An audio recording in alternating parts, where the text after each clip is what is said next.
গতকালই নবান্নে হলো মন্ত্রিসভার প্রথম বৈঠক, যেখানে গোটা দিন জুড়ে একাধিক বৈঠক করলেন মুখ্যমন্ত্রী শুভেন্দু অধিকারী। স্বাধীনভাবে পুলিশকে কাজ করা স্পষ্ট বার্তা দিয়েছেন মুখ্যমন্ত্রী।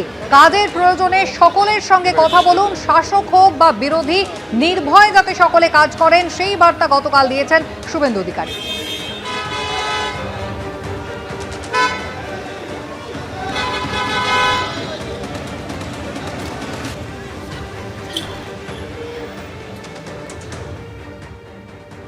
নবান্নে সচিবদের সঙ্গে বৈঠক করেছেন মুখ্যমন্ত্রী, আর সেই বৈঠকে তিনি বার্তা দেন আর ব্যবহার করা হবে না অনুপ্রেরণা শব্দ। কাজ করতে পারবেন স্বাধীনভাবে, পার্টির নয়, এখন থেকে জনগণের সরকার।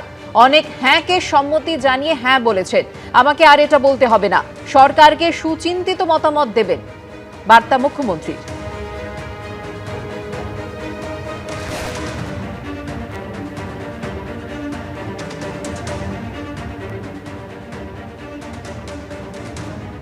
নবান্নে সচিবদের সঙ্গে বৈঠক করেন মুখ্যমন্ত্রী শুভেন্দু অধিকারী। সেই বৈঠক থেকে তিনি বার্তা দেন যে অনুপ্রেরণা শব্দ আর ব্যবহার করা হবে না, কাজ করতে পারবেন স্বাধীনভাবে, পার্টির নয়, এখন থেকে জনগণের সরকার।